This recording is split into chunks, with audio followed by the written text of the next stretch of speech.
very odd day today.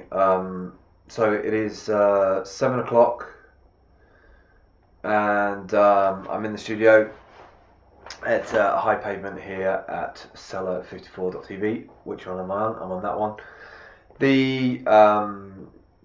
So this is elevenish, and for Monday the 8th of April, and a bit late today because I went running around this morning and I hung out in Jack Craig's for far too long, and then came back and started doing some video editing, and then everything started to get a bit weird because I installed a new version of Wirecast, which is completely ballsed up the audio, so my microphones are all out at the moment. I'm having to use the C920 audio, so God knows what's wrong with that. That audio breakout box is ancient, and it just proves it now that it's a real legacy piece of kit, and does bring up the question about brand new kit that doesn't work with this sort of it doesn't work with old kit, or they don't update the drivers because there's just not demand for it, and sort of what happens to that, where it can only be used with a certain computer with certain drivers. Anyway, that was playing up. Then I realised that my Mac wasn't on wired, it was on wireless, and I couldn't connect to it through this, and I couldn't get onto the USB stick, so I've had to put that in the other machine. Anyway, it threw me off, as things do.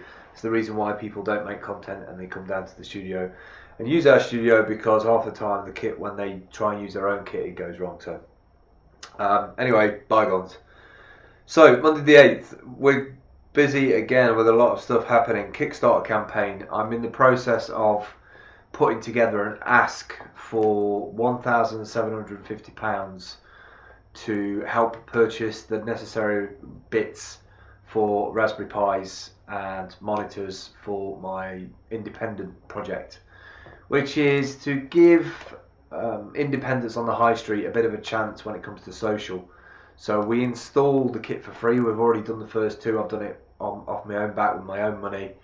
I put a Raspberry Pi and monitor system into Hartleys coffee shop, which I go to a hell of a lot because it's literally straight out the door down the road into Hockley, and also on the other side of the city, just on the other side of the market square at Jack Craig's. Although we're still trying to get the monitor stand for that. I need to go and pick that up so we can put it on the wall. Did a small amount of video recording with them today. Might have to do another piece with Hartleys before I put it on the Kickstarter campaign. But we don't want a lot of money. It's basically to help the high street with version 1 of our idea, which is to just get signage, social signage, really cheap on low powered computing in their establishments. There's a little bit of graphics on there for seller54.tv, QR codes for people to scan about Creative Quarter TV, which is the next progression of the screens doing live feedback and content, and hopefully we can apply for some funding from the Creative Quarter for that, but we'll see how that works out.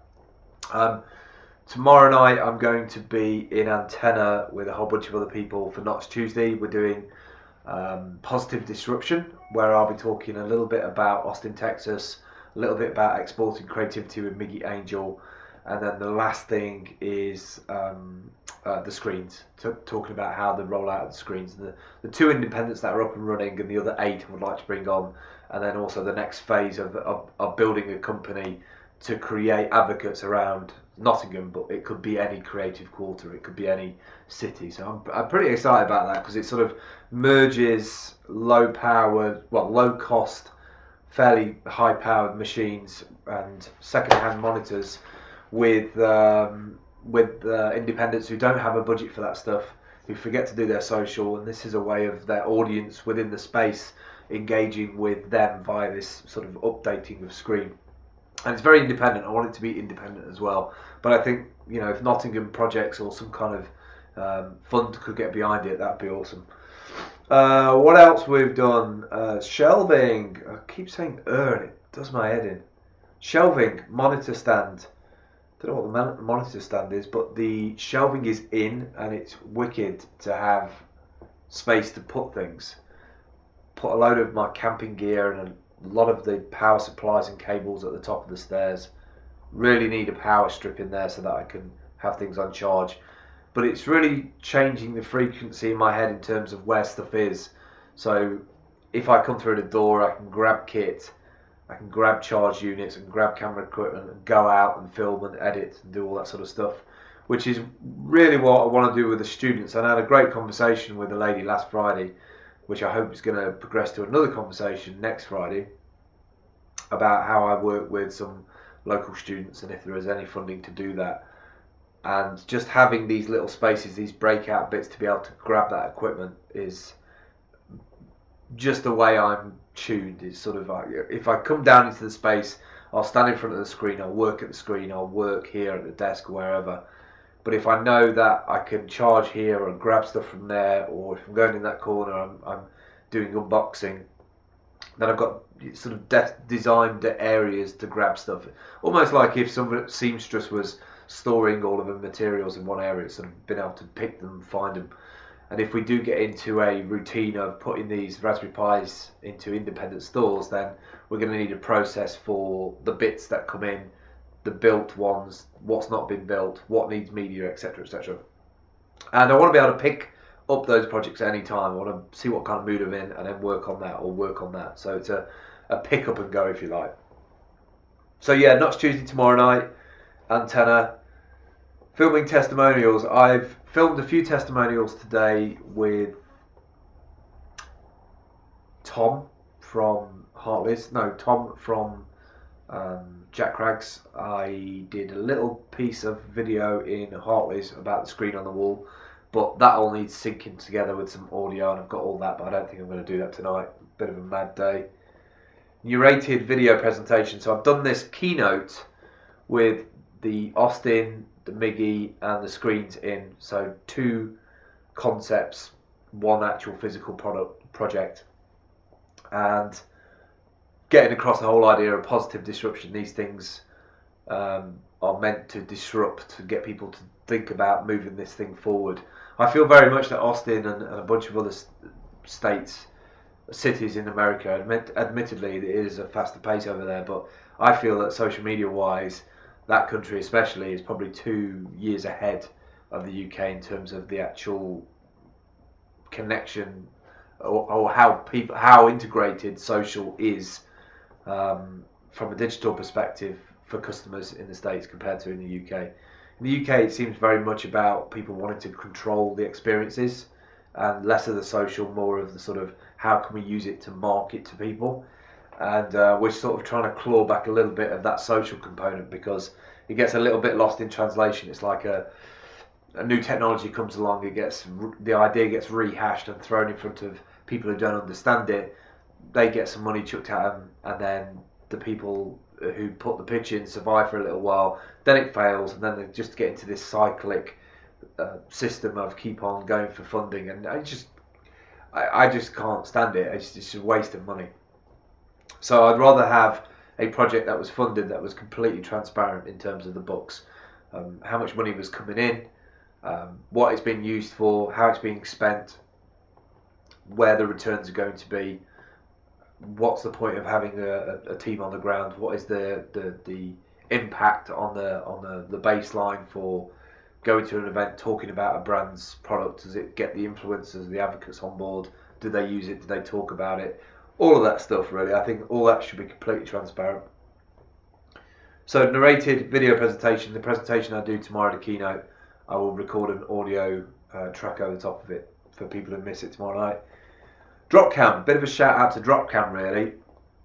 I haven't spoke to Dropcam yet. I think I emailed them, but it was a bit of a hazy email.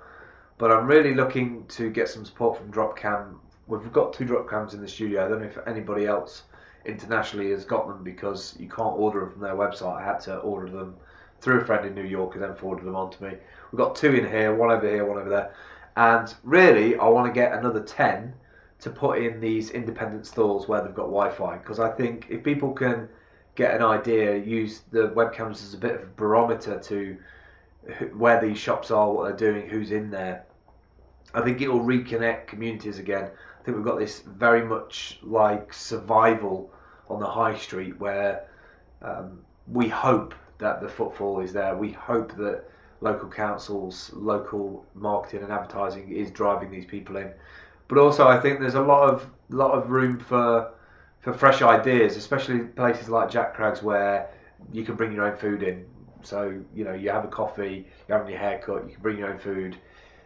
That opens up I've overheard some amazing conversations there. People just opening up about their situations, their problems, and I think that the idea of a problem shared. Those places can foster conversations like that, and I think it needs to be more about the social connections, ramifications, rather than just stacking people in and taking as much money off them as possible, which I don't think people appreciate, and I've got sick of, to be honest. They want the experience now, and they want to feel invested in rather than just cattle footfall. Last two things I put on here. I'm looking for I've managed to get the guy who put our shelves up to put a clamp on the wall for our potential screen. We want a screen over there to go with our podcasting table. So I'm looking for a 32-inch screen, ideally, 24-32, LCD, very light, full HD, so 1920 1080. Ideas, pricing. If you've got one knocking about you're not using or you've upgraded, do let me know. Finally, 15 to 24 inch monitors as well with a DVI connector.